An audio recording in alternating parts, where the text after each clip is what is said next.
the kid is pretty much in front of the TV nonstop. Hello, everyone, and welcome to the Live Your Best Marriage podcast. I'm your host, Whitney Shayo. And I'm your host, Mr. Shayo. And we are so excited to have you guys listening because this is the place where you can find encouragement and inspiration and also tips to help your marriage Just grow and thrive. Because at Live Your Best Marriage, we always believe that every marriage has a chance to be awesome and also to be fulfilling.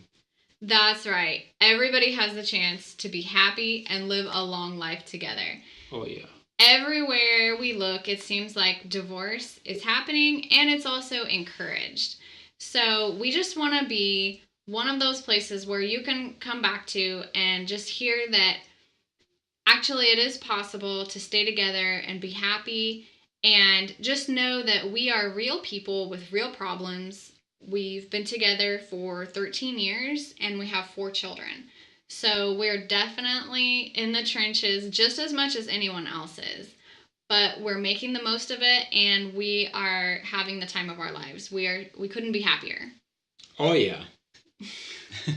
Oh, yes. Yes, and if you guys want to connect with us more, you can find us on Twitter. I'm at Whitney Shayo. And I'm at Pesa Shayo. Or you can subscribe to the blog at liveyourbestmarriage.com. Oh, yeah. So what are we talking about today, Whitney? So, well, with the holidays coming up, I realized that one thing that is super important for couples to show when they're with relatives and they're just at get-togethers and everything is unity. Okay, so how to show unity? Yes. Okay. Unity for husband and wife is so important because you're just going to be around a lot of different influences this time of year because everybody has their own opinion, their own ideas, and especially if you have kids, it can be really tough sometimes if you want your kids to avoid certain types of food or to have a certain bedtime routine, and other folks that you're spending time with don't really see the big deal. Oh, yeah. And some of them will actually insist on just giving your kids the food that you really don't want them to have. Yes. And so when those things because you're being seen as the food Nazi, like you're always like making sure that they only get a certain type of food, and some in-laws or parents or whatever will be like, what's the big deal? It's just a piece of toast, or it's just a piece of greasy steak. Mm-hmm. What's the big deal? Yeah, absolutely. If you and your spouse and your children are the only family that is vegetarian showing up at a get-together, sometimes it's not easy. And even there was a time when I started restricting sugar for the kids. Yes. I just didn't want them to have as much. And it's not that sweets were completely outlawed or anything like that, but there were just some types of cookies and desserts that I was just like, okay, I think that's definitely going overboard. Mm-hmm. But relatives would always insist on just giving it to the kids. Because that's their way to show that they love their kid, like your kids. Right, they love the kids, but also, and they're just having a good time. Yes. But to you'll end up dealing with the consequences later when the kid comes home and they're all sugared up. Right. So there's actually 2 consequences. One is you will feel like you're not being listened to, and you'll also feel like your boundaries are being invaded. Mm-hmm, broken, yes. But the other consequence is if your kids start having reactions to the food. Okay. Which ours almost always do. I mean, the other day we gave bread to our 3-year-old. It was like most like a roll. Yeah, I don't know what kind of bread. I don't remember, but she just became really, really hyper after eating this bread. I don't know what was in it. And so Pesa and I are always like really, in case you can't tell, we're always like really particular about what kind of ingredients are in the food that we eat. And so I learned it from somebody. I, so you we know, always look out there was for a those time I never things. really cared about what ingredients there in the food, but after being around Whitney for 13 years, It has become a little bit of a concern. yes. So yeah, I mean, our 3-year-old had this type of bread. The older kids weren't really affected by it, or they didn't show it, but she just became extremely hyper and really irritable and just really acting out of character. And so the only thing Like that was different, way out of character. yeah, the only thing that had changed was the bread. That was the only thing different that she had that day. And so it's that really is tough when you're at a party and an in-law or relative insists on, feeding certain types of food to your kids, or even if the food thing doesn't bother you, if you know that it's better for your kids to go to bed at a certain time. Yes. And then if they don't, you are the one who is stuck with the consequences of a messed up routine. Oh, yeah.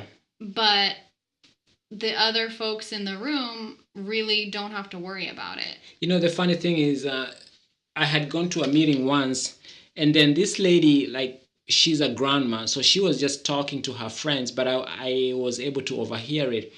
And she was saying that when she's like, when my son makes me mad, when I take the grandkids, I sugar them up so much, give them all the sugary snacks, and then send them back to my son's house, and then he has to deal with that. Mm-hmm. And it sounded really mean, but right. And so that is definitely not being considerate, because they won't be dealing with those consequences. Yes. And it's the same thing with a bedtime routine. If you have older kids, like, well, I guess for us, older is like 6 or 7. Mm-hmm.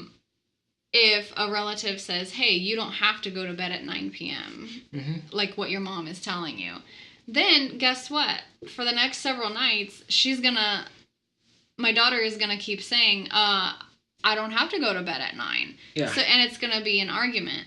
But if you have a baby, I've also gone through that, where if a baby's sleeping routine is disrupted, they're up a lot during the night, and then I don't sleep at all. Oh, yeah. And so, but again, the folks who were in the room just a few hours before that aren't dealing with it. No, it was not. Their idea yes. to stay up later, or it was their idea to drink more soda. Mm-hmm. But guess what? At 3 a.m., they're not there. They're sleeping. Oh, yeah. So for husbands and wives, it is so important for you guys to be on the same page. Yes, to be on the same page. And it really, it's only fair, I think, that the spouses come together and show unity during situations like that. And these are mild situations. There are other times in life where it's obviously much more severe, like when you have a teenager wanting to go and do activities that you don't feel comfortable with them going to do, and things like that. But the reason why it's just so important is because if one spouse, it feels strongly that certain things need to be done, certain actions need to be taken so that a routine can be kept consistent, and they are the one who suffers through the consequences anyway when things get disrupted. The other spouse, I honestly think they need to empathize and really just show that they're on their side. Because and but sometimes the problem comes from the fact that the other spouse might want to empathize with you, but they really don't understand what the problem is. So you might be focused on the action, which is go to bed or don't eat this, or but you did not take time to educate the other spouse on why it's important and like what's going on about the why you need to do that action. So at the end, the other spouse doesn't really see the big deal. Like, why do they have to go to bed at this time? Or And why is she upset? yes, like Yeah. why is she that upset? That It's things not, aren't going her way. yeah, it's not such a big deal anyway. Right. Yeah. And we actually had that happen to us. For many, many years, Peso was going to work during the night as a nurse. And so if I had an issue with the kids during the night, it was kind of hard for him to understand where I was coming from. And now that he's a work from home dad, he sees everything that goes on. Our 10-month-old is not a huge fan of sleeping, at least not during the night. And so now Pesa actually is there every step of the way and can see how frustrating it is to not get enough sleep and just not be able to calm her down. I mean, and it's not even that she's crying, she's just wide awake and wants to play at 4:00 in the morning. She wants to jump on the bed. She wants to get down and walk around. And so now he's like, oh my gosh, if I was at work and then I came home and you told me about this, it would be really hard for me to understand what you went through during the night. Oh, yeah. And so I wouldn't see what's the big deal. As much as you want to emphasize or empathize with your other spouse, sometimes it just doesn't make sense. Right. So I think the other spouse can actually do a better job of helping you understand what they really were really going through, and at the same time you should be able to be more open-minded and see where they're coming from. Yeah. Exactly, because another issue that comes up is when you get advice from people who don't even have a similar situation to yours. Like, and I mean, this could be coming from anybody. This could be coming from a friend, a coworker, a relative, in-law, whatever. They like you, they love you. Yes. But they're trying to help, and they're giving you advice on what to do. But if they don't even have kids, or they have one child and you have 4 kids,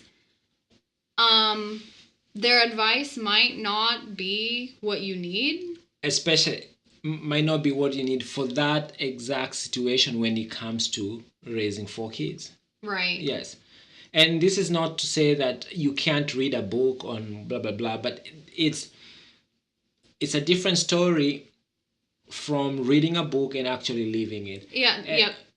And there was a time there was a couple who didn't have any kids, and I was just talking to them, and they seemed to know a lot about the best way to raise kids, because the wife was a nurse practitioner and she just knew, she had read from the books and she pretty much knew the best way to raise kids. But now talking to them after that she has had a baby, she pretty much says everything she had learned as a nurse practitioner and from the books, most of it is not tied to reality, what she's going through. So basically she had to start learning a new way of raising the kids, not what she had prepared herself by reading all the textbooks, if it makes sense. Right. And we also have friends who were going through some really difficult behavior problems with their daughter when she was about 9. She would get really, really mad and start throwing these huge tantrums.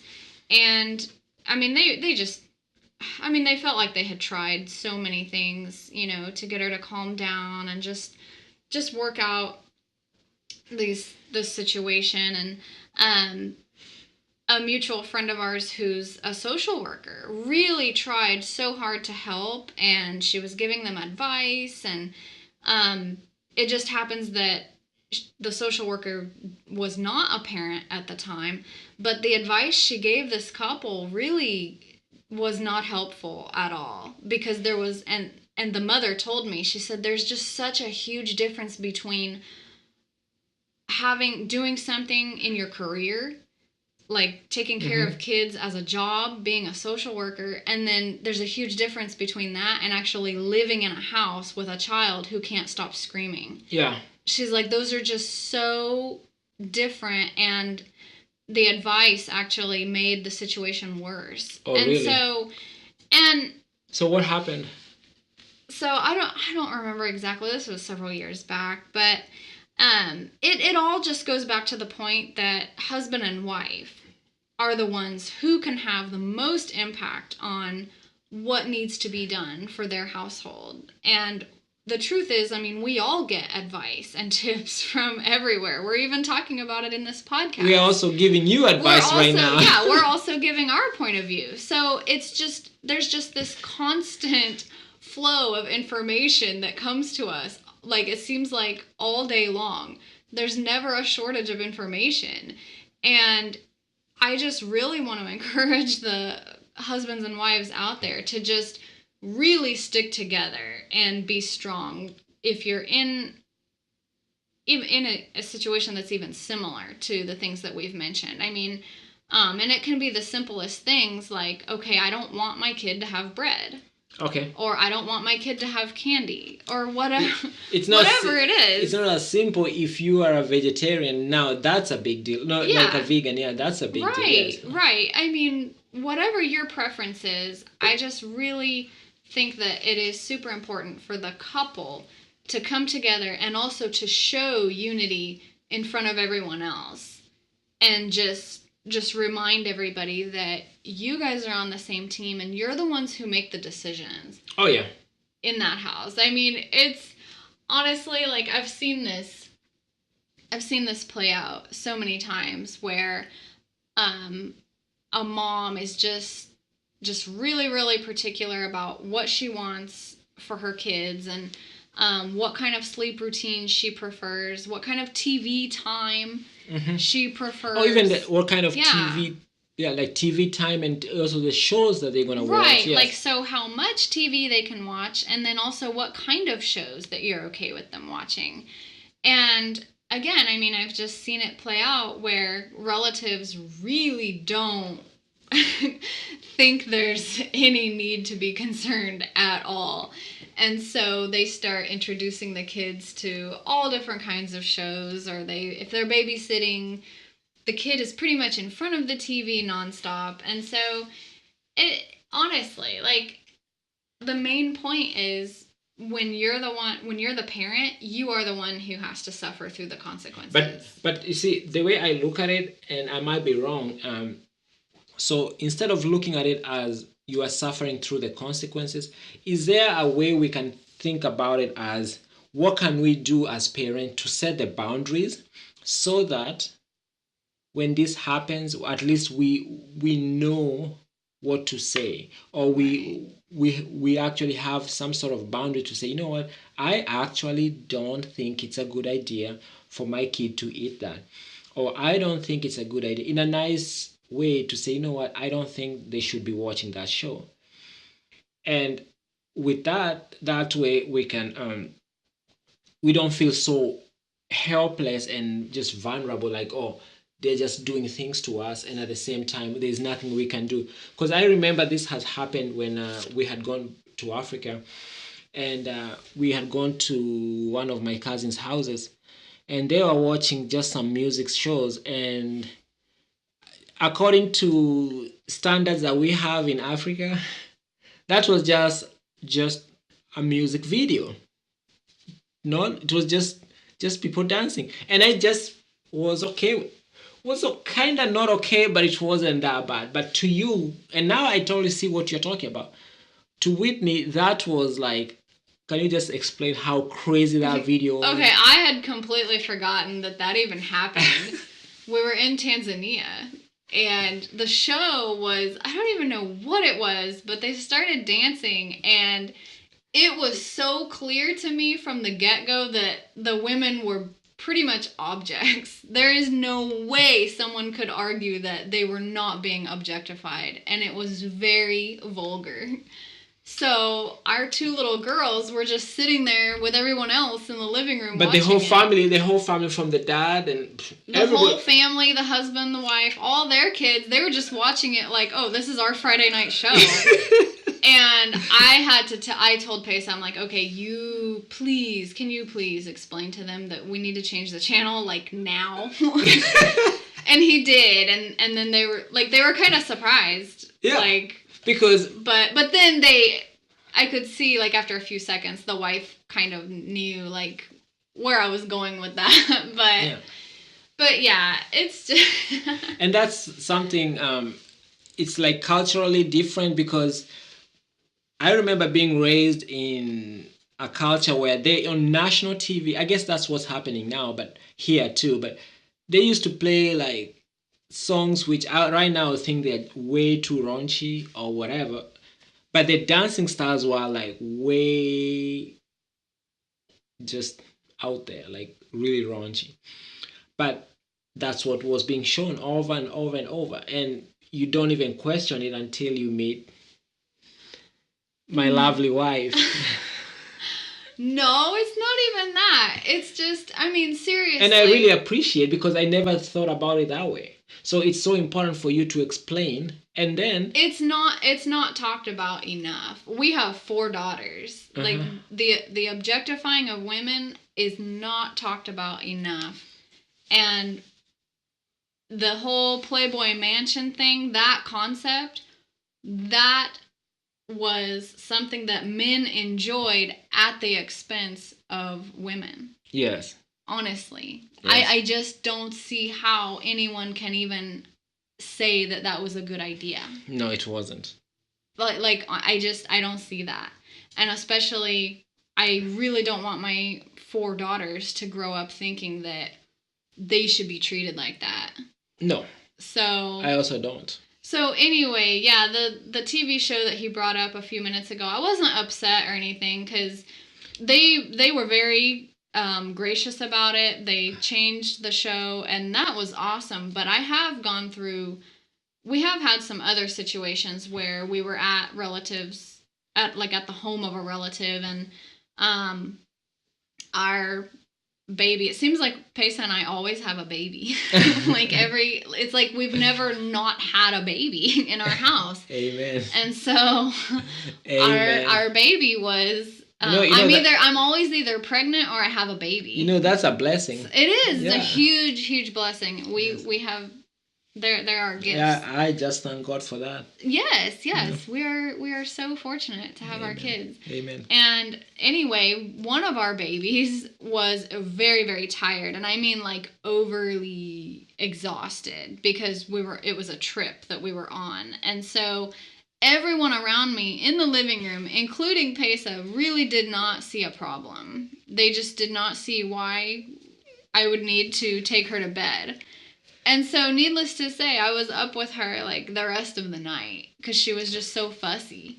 So if you had to go through that again, now knowing all these things about setting boundaries, and actually not just being somebody who just goes through things and not set the boundary, what would you have done? So it wasn't about boundaries. What was it? It was about husband and wife being on the same page, because I was trying to set the boundaries, but my in-laws were ignoring it. They were crossing the boundaries. But if I had a husband who actually was on the same page with me, he would have pretty much taken care of that whole situation by the fact that he was siding with me, and it would have been dealt with. The baby would have gone to bed. So even what would you tell your husband for next time? Because because what we are saying is we want to make it in such a way that we are not we are having like actionable tips, so that if other couples are going through this, they don't feel like, okay, I literally have to choose between spending time with my relatives and also having a crazy night later. What can we do to pretty much set up the boundaries, so that not only do I go to a family event, but at the same time not have like a kid who has been sugared up and just drunk so much soda, which you are against from the beginning, and you knew what will happen. So the thing is, some relatives are just, and I can't be the only one who knows this. Please tell me I'm not the only one who knows about this. Some relatives will crush your boundaries. You say no soda, and then in front of your face, they start pouring soda for your kid. Yes. And, but the thing is, it doesn't matter what they do. It matters what you and your spouse do. If I think it matters if only one spouse is talking about it, that's a gone case. Why is that? But if both husband and wife actually speak up and say, hey, we really don't want that, then they will stop. They'll quit it, honestly. And that has actually worked for us recently because we've started speaking up together. Mm-hmm. We had a birthday party just a few weeks ago, and the kids were being given a bunch of stuff that we didn't really want them to have. But I said it wasn't a good idea, and then Pesa decided to back me up on that one, and it worked. Because I also wanted to spend. I wanted to sleep, and I also wanted to be like to sleep well during the night. Because if I didn't back you up, so I'll be the one in the doghouse. Yeah, exactly. So the thing is, really, regardless of what kind of boundaries you've put up or whether or not your in-laws or your relatives or whoever you're spending time with honors your boundaries, as long as the couple together is showing unity, that's when you're actually going to see progress in these situations. Okay. So, and you'll have a much better outcome. But what if your husband doesn't show unity or your wife doesn't show? So, for example, if it's me and you are not showing unity, what am I supposed to do? Well, for many, many years, I was the one telling my mom that I didn't want the kids to have so much extra candy. And all at home, Pesa agreed with me. He also didn't want them to have candy. But when it was time to tell her at her house, he kept quiet. And he told me just a few days ago the reason why is because he wanted to be a peacemaker. Yeah. He just didn't want to be the one like arguing and all that stuff. And okay, I understand that. I totally understand the need to feel like you just want to be a peacemaker. But again, if it makes your spouse miserable, please side with them. Please use your voice and just help them set up those boundaries so that life does not become so difficult for them. And also, what's the priority? Being a peacemaker or because some people actually look at the people who are trying to be a peacemaker as a sign of weakness, and they basically just bulldoze through them because they feel like these people cannot really speak for themselves. Mm-hmm. So to you to me, I might be thinking I'm being a peacemaker. To somebody else, they might be thinking, you know what? They might just think you're neutral. Neutral or just somebody they can bulldoze through. Yeah. Yeah. Yeah, that happens. So the bottom line is husband and wife stick together and just let everybody know that you guys actually share the same desire. Yes. When it comes to the routine or whatever it is that you're trying to keep in place for your household. Yes. Yeah. So folks, thank you so much. Once again, that wraps up another episode of the Live Your Best Marriage. Thanks. Okay, bye and God bless. Are you tired of being upset, lonely, feeling empty, or just plain frustrated with your marriage? And no matter how hard you try, you're not getting anywhere, just going in circles? No matter how much you try to make time for one another in your schedule, or how many times you say, I'm sorry, Pesa and I have put together 99 ideas to help you connect with that one special person so that things can start to be more like the way they were before everyday life got in the way and caused the two of you to drift apart. We want you to have 99 ways to show love to your spouse absolutely free. You can find it at 99waystoshowlovetoyourspouse.com. Because here at Live Your Best Marriage, we truly hope that the two of you can move closer together and enjoy the connection that comes from achieving a stronger bond. Again, that's 99 ways to show love to your spouse.com. That's the number 99 ways to show love to your spouse.com.